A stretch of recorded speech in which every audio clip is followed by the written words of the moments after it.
जय हिंद साथियों, स्वागत है आप सभी का हमारे पढ़ाई के यूट्यूब चैनल पे। मैं आरवी सर। हम लोग जो डेली मैथ के 5 सुपर सीरीज के क्वेश्चन को देखते हैं, आज हम लोग उसी को कंटिन्यू रखते हुए इस पढ़ाई पे पहला क्वेश्चन आज के सीरीज का देखेंगे। चलिए, क्वेश्चन है आपका, पहला क्वेश्चन है। क्वेश्चन क्या कह रहा है? 5,000 रुपये की धनराशि 20% वार्षिक चक्रवृद्धि ब्याज की दर से तीसरे व चौथे वर्ष के चक्रवृद्धि ब्याज में अंतर पूछ रहा है। तो आपको हम बता चुके हैं कि जो सीआई में हम आपको पढ़ाए हैं कि जो एक वर्ष का ब्याज का अंतर होता है, जैसे पहले वर्ष का ब्याज का जो होगा सभी के लिए बराबर होगा, उसी ब्याज पे ही ब्याज लगता जाता है चक्रवृद्धि ब्याज में। ये आप भी बात को जानते होंगे। तो देखिए, 5,000 रुपये की धनराशि है, एक वर्ष अगर 20% वार्षिक चक्रवृद्धि ब्याज की दर लेता है तो 20 की फ्रैक्शन वैल्यू 1/5, हर 5 रुपये पर 1 रुपये का ब्याज लेगा। यानी जो 5,000 रुपये का ब्याज होगा, एक वर्ष के लिए जो ब्याज होगा 1/5 हो जाएगा।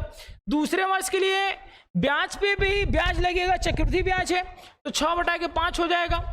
तीसरे वर्ष भी ब्याज लगेगा। लेकिन आपसे क्या कह रहा है कि तीसरे व चौथे वर्ष के बीच का अंतर क्या है, तो इन दोनों का अंतर पूछ रहा है, यानी 1/5 पूछ रहा है। देखिए, 25 5 125, 25 से 25 5 5 25, 25 से काटेंगे 2 बार में, 200 बार में कट जाएगा। 25 से काटेंगे इसको तो ये आपका 8 बार में कट जाएगा। यानी 8 इंटू के 6 के 36 गुणा कराएंगे, 8 6 का 48 के 8 हो जाएगा, 8 3 के 24, 24 4 28, यानी 288 रुपया तीसरे और चौथे वर्ष के चक्रवृद्धि ब्याज में अंतर होगा। यानी कौन सा आंसर हो जाएगा? Option number C. क्लियर है? ठीक है, बढ़ते हैं आगे। एक बार देख लीजिए, फिर समझ लीजिए। क्वेश्चन नंबर 2 क्या कह रहा है? एक ट्रेन 6 मिनट की देरी से चलती है, मतलब कोई ट्रेन है जो 6 मिनट की देरी से चलती है। बोल रहा है इस कारण ट्रेन का ड्राइवर चाल 4 किलोमीटर प्रति घंटा बढ़ा देता है। अपनी चाल को 4 किलोमीटर प्रति घंटा क्या करता है? बढ़ा देता है। 36 किलोमीटर की दूरी गंतव्य स्थान पर समय से पहुंचने के लिए, सही समय पर पहुंचने के लिए उसकी वास्तविक चाल क्या थी, मतलब उसकी वास्तविक चाल पूछ रहा है। तो देखिए, आपको हम टाइम एंड डिस्टेंस में पढ़ाए हैं कि जब किसी निश्चित दूरी को तय करेगा तो जो उसकी डिस्टेंस बराबर होता है दोनों स्पीड का गुणनफल बटे दोनों स्पीड का अंतर इनटू के टाइम। टाइम हमेशा किस में होता है? घंटे में। इस बात को आपको पता होना चाहिए। ठीक है, तो देखिए, ये 6 मिनट में की देरी से पहुंचने वाला था, चाल 4 किलोमीटर पर घंटा क्या करता है? बढ़ा देता है। पहले चाल उसका यश रहा होगा, 4 बढ़ा दिया होगा। अब 6 मिनट, दोनों का अंतर देखिए कितने का है? 4 का है। दोनों का अंतर कितने का है? 4 का है। 6 मिनट की देरी से, 6 मिनट हमेशा किस में होना चाहिए? घंटे में। तो घंटा में बताने के लिए किससे गुणा करेंगे? 60 से भाग कर देंगे। बराबर कितना किलोमीटर की दिया है दूरी? तो 36 किलोमीटर की दूरी दिया है। यहां देखिए, 6 से काटेंगे 10 बार में कंप्लीटली कट जाएगा और ये हो जाएगा यस प्लस के 4 बट्टा में 40 बराबर के 36। देखिए, अब यहां पे देख लीजिए, यस का ऐसा कौन सा वैल्यू होगा जिसमें 4 जोड़ने पे और 40 से भाग करने पे 36 आ जाएगा। आप कहोगे सर यस का वैल्यू जो होगा, अगर हम 36 रख दें, यस का वैल्यू रख दें, अगर 36 रख दें तो देखिए 36 में 4 जोड़ेंगे 40 हो जाएगा, 40 में 40 से भाग करेंगे तो 36 के बराबर हो जाएगा। यानी जो वास्तविक चाल थी इसका कौन सा था? डी था, ऑप्शन नंबर डी। ठीक है, यानी उसकी जो वास्तविक चाल थी, प्रारंभिक चाल थी, कितना था? 36 किलोमीटर प्रति घंटा की चाल से चलता था, जिसके वजह से वो 6 मिनट की देरी से था। जब 4 किलोमीटर पर घंटा स्पीड बढ़ा देगा तो वो सही समय पर पहुंच जाएगा। यानी उसकी जो प्रारंभिक चाल थी कितना थी? 36 किलोमीटर पर घंटा। ठीक है, चलिए अगला क्वेश्चन देखते हैं। क्वेश्चन नंबर 3, एक दुकानदार अपने ग्राहक को 4 वस्तु खरीदने पर 1 वस्तु फ्री में देता है। बोल रहा है कि एक दुकानदार है, 4 वस्तु खरीदने पर 1 वस्तु मुफ्त में देता है। तो यानी कि आप दुकानदार ने आपको टोटल 5 वस्तु दिया, आपने उसको कितने रुपए का दिया, पैसा दिया 4, ठीक है। दुकानदार ने आपको टोटल 5 वस्तुएं दिया, लेकिन आपने उसको पैसा कितने का दिया, सिर्फ और सिर्फ 4 वस्तुओं का। फिर बोलना है 20% का अतिरिक्त और छूट देता है, 20 का अतिरिक्त और छूट देगा तो 1/5, हर 5 रुपए की वस्तु पर 1 रुपया और छोड़ के बेचेगा, यानी हर 5 रुपए की वस्तु 1 और छोड़ के बेचेगा, 4 पे बेचेगा। 5 × 5 = 25 से यहाँ से हो जाएगा, 4 × 4 = 16 यहाँ से हो जाएगा, यानी 25 रुपया जो MRP रेट था उसको आपको बेच दिया कितने में, 16 रुपये में बेच दिया। 25 रुपया की वस्तु 16 में बेचा, कितने का छूट दिया, 9 का छूट दिया। किस पे कहोगे सर, 25 पे छूट दिया। परसेंटेज के लिए किससे गुणा कराते हैं, 100 से। 25 × 4 = 100, 9 × 4 = कितना, 36% का टोटल डिस्काउंट दे दिया दुकानदार ने। यानी सवाल का आंसर कौन सा हो जाएगा, ऑप्शन नंबर सी इस सवाल का राइट आंसर हो जाएगा। फिर से एक बात समझ लीजिए, देख लीजिए, बोला है हर 4 वस्तु खरीदने पर 1 वस्तु फ्री में देता है, यानी दुकानदार ने 5 वस्तु आपको दिया, आपने पेमेंट कितने का दिया, केवल और केवल 4 वस्तुओं का। 20 का अतिरिक्त छूट देता है, यानी 5 रुपया पर 1 रुपये का छूट देगा तो 4 रुपया पर बेचेगा, यानी 5 × 5 = 25 रुपया की वस्तु 16 रुपया में आपको बेच रहा है।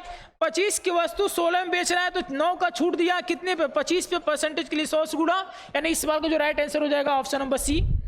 ठीक, चलिए अगला क्वेश्चन देखते हैं, क्वेश्चन नंबर 4। क्वेश्चन नंबर 4 क्या कर रहा है, एक दुकानदार अपनी चीजों को क्रय मूल्य पर बेचने का वादा करता है, परंतु गलत बाट का प्रयोग करके 25% का लाभ कमाता है। कितना वस्तु कम तौलता है। बोल रहा है एक कोई दुकानदार है जो अपने वस्तु को क्रय मूल्य पर, यानी जितना का वस्तु खरीद के लाया है, मान लीजिए वो 10 रुपया खरीद के लाया तो आप 10 रुपया को ही बेचता है, लेकिन करता क्या है, परंतु गलत बाट का मतलब चोरी करता है। बाट में तौलते समय क्या करता है, चोरी करता है, चोरी करके 25% का लाभ कमाता है। बोल रहा है कितना कम तौला है वस्तु, 1 किलो के बजाय कितना वस्तु तौल दिया, यानी कितना कम तौल दिया। 25% का लाभ यानी 1/4 हो जाएगा। हर 4 रुपया पर 1 रुपया का प्रॉफिट कमाता है, हर 4 रुपये पर 1 रुपये की प्रॉफिट कमाएगा 5 रुपया में, यानी 4 रुपये की वस्तु को बेच कितना में दिया, 5 रुपये में। क्लियर है। रुपया जो होता है क्वांटिटी में एक दूसरे के व्युत्क्रमानुपाती होते हैं, तो 5 रुपया की वस्तु सॉरी जब बदल जाएगा, 4 है यहाँ पे 5 है तो ये 5 और 4 हो जाएगा। 5 बराबर है 1 किलो, 1 किलो का मतलब 1000 ग्राम। कितना गुना है कहोगे सर, 200 गुना है। ठीक है, तौलना चाहिए था 5 यूनिट, अब तौल रहा है कितना, 4 यूनिट। तौलना चाहिए था 5 यूनिट, तौल रहा है 4 यूनिट, 1 यूनिट की चोरी कर रहा है, 1 यूनिट की चोरी कर रहा है, और 1 यूनिट की वैल्यू कितना है, 200। यानी कितना ग्राम कम तौल दिया, 200 ग्राम तो कम तौल दिया, यानी आंसर की बात करें तो ऑप्शन नंबर सी इस सवाल का राइट आंसर हो जाएगा। क्लियर है। और आपको बस सिर्फ इतना ध्यान देना है कि जो वस्तु होता है रुपया में एक दूसरे के व्युत्क्रमानुपाती होते हैं। अगर रुपये का 4:5 का रेशियो है तो क्वांटिटी 5:4 का होगा। क्लियर है। चलिए आगे देखते हैं अगला क्वेश्चन, इस सीरीज का लास्ट क्वेश्चन है, क्वेश्चन नंबर 5। बोल रहा है 150 के सभी गुणनखंडों का योगफल बताएं।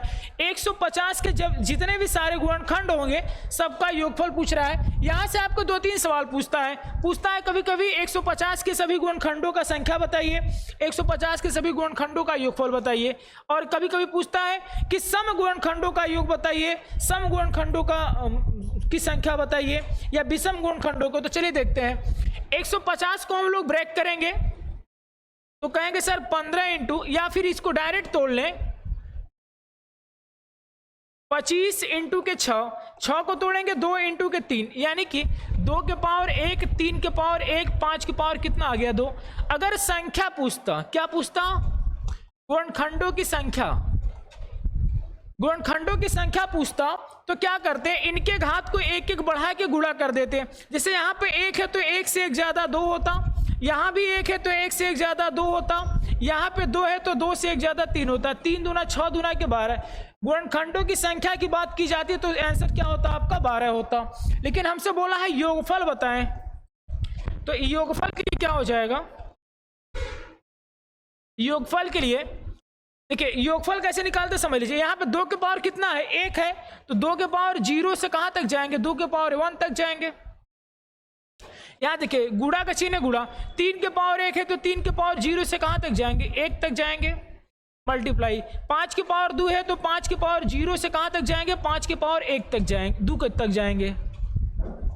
देखिए 5 का पावर 2 25, 5 30 से 1 31, यहाँ से 31 हो जाएगा, 3 3 1 4 यहाँ से हो जाएगा और 2 1 3 यहाँ से हो जाएगा, 4 3 12 इंटू के 31 गुणा कराएंगे तो 12 3 36, 360, 12 1 कम 12, 360 में 12 जोड़ देंगे 372 हो जाएगा।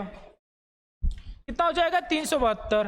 यानी ऑप्शन की बात करें ऑप्शन नंबर बी इस सवाल का राइट आंसर आपका हो जाएगा। तो गुणनखंडों की संख्या पूछेगा तो आंसर 12 होगा। अगर सभी संख्या गुणनखंडों का योगफल पूछेगा, सभी गुणनखंडों का योगफल पूछेगा तो कौन सा आंसर होगा, 372। ठीक है, तो इस सवाल का जो राइट आंसर होगा ऑप्शन नंबर बी इस सवाल का राइट आंसर हो जाएगा। तो दोस्तों अगर वीडियो अच्छा लगे तो आप लोग वीडियो को लाइक करिए, सब्सक्राइब करिए और अपने दोस्तों में ज़्यादा से ज़्यादा वीडियो को शेयर करिए। मिलते हैं अगले वीडियो में, आज के लिए धन्यवाद।